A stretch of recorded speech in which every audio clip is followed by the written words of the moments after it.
पंढरपूर पासून फक्त 5 मिनिटांच्या अंतरावर कोर्टी रोड सिंहगड कॉलेज समोर नर्सिंग कॉलेज शेजारी इंडियन ऑइल पेट्रोल पंपाजवळ आम्ही आपल्यासाठी घेऊन आलोय श्री लक्ष्मी नगरचा भव्य ओपन प्लॉटचा प्रकल्प। आमच्या प्रकल्पाची वैशिष्ट्ये शांत व निसर्गरम्य वातावरण, संपूर्ण प्रकल्पाभोवती तारेचे कंपाऊंड, अंतर्गत रस्ते आणि स्ट्रीट लाईटची सोय, गार्डन व लहान मुलांसाठी खेळणी, वृद्धांसाठी बाकडे, प्लांटेशन, प्लॉट डिमार्केशन। वेगानं विकसित होणाऱ्या या परिसरात आजच आपला प्लॉट बुक करा। संपर्क 8788 1517 39 9923 7913 72। घडामोडी पाहण्यासाठी आमच्या YouTube चॅनलवरील PVR म्हणजेच पंढरी वार्ता या न्यूजला सबस्क्राइब करा आणि शेजारील बेल आयकॉनवर क्लिक करा। या अशा प्रशासनाचं करायचं काय? खाली गुंडीवर काय? धिक्कार असो।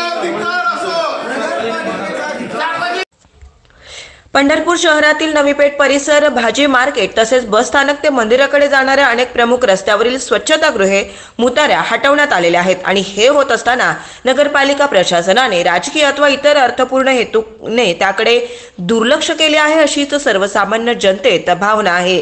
भाजीपाला विक्रेते, कृषीमाल खरेदी विक्रीसाठी आलेले शेतकरी, स्थानिक व्यापारी यांनी स्वच्छतागृहे, मुताऱ्या नसल्याने मोठी त्यांची कुचंबणा होत आहे। महिलांना खूप मोठा त्रास सहन करावा लागत आहे, तर सदर परिसरात पाडलेल्या अथवा गायब झालेल्या मुताऱ्या पुन्हा बांधण्यात याव्यात या मागणीसाठी पंढरपूर शहर युवक काँग्रेसने 1.5 महिन्यापूर्वी निवेदन देत इशारा दिला होता। मात्र त्याची दखल पालिका प्रशासनाने घेतली नसल्याने आज काँग्रेस कार्यकर्ते व भाजीपाला विक्रेत्या महिला आणि महिला कार्यकर्ते आक्रमक होत नगरपालिकेत दाखल झाले।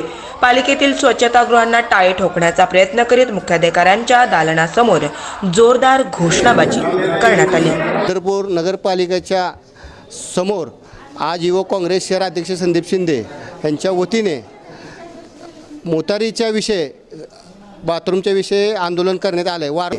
जवळजवळ आम्ही 1 महिना ते 2 महिने झालं CO साहेबांसंग पत्रव्यवहार करतो आहे। त्यांना निवेदन दिले, निवेदनाचा आम्ही जवळजवळ 2 वेळा पाठपुरावा केला। पंढरपूर शहरामधील भाजी विक्रेत्यांचा व येणाऱ्या भाविकांचा महिला असो, त्यांचा सगळ्यात मोठा प्रश्न आहे की तिथं कुठंही प्रसाधन गृह नाही।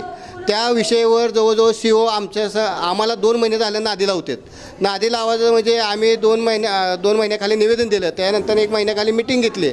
मिटिंगमध्ये आम्हाला वारंवार आश्वासन देतात की बाबा करू 1-2 दिवसात, करू 2-3 दिवसात, ही असं टोलवाटोलवी करायला लागलेत।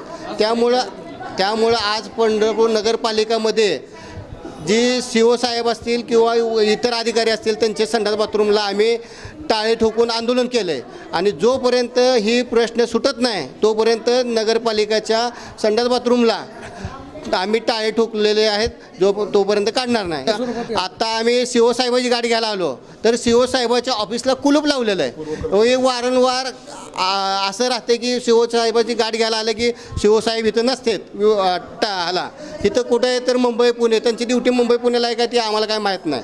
इथलं जनतेचं काम करायला आलेत का मुंबई पुणे दौरे करायला आलेत ही आम्हाला काय माहीत नाही।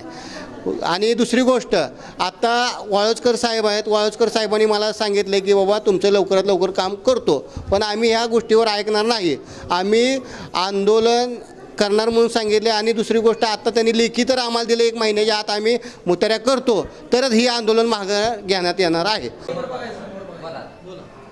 अनिता चंद्रकांत गावडे, आम्ही बहादुले चौकात भाजी विक्रेते आहात। आमची बाथरूमची सोय नाही, आम्ही रोज नगरपालिकेच्या पावत्या फाडतात। उद्यापासून आम्ही पावती देणार नाही, जोपर्यंत आम्हाला बाथरूमची सोय होत नाही तोपर्यंत आम्ही पावती देत नाही।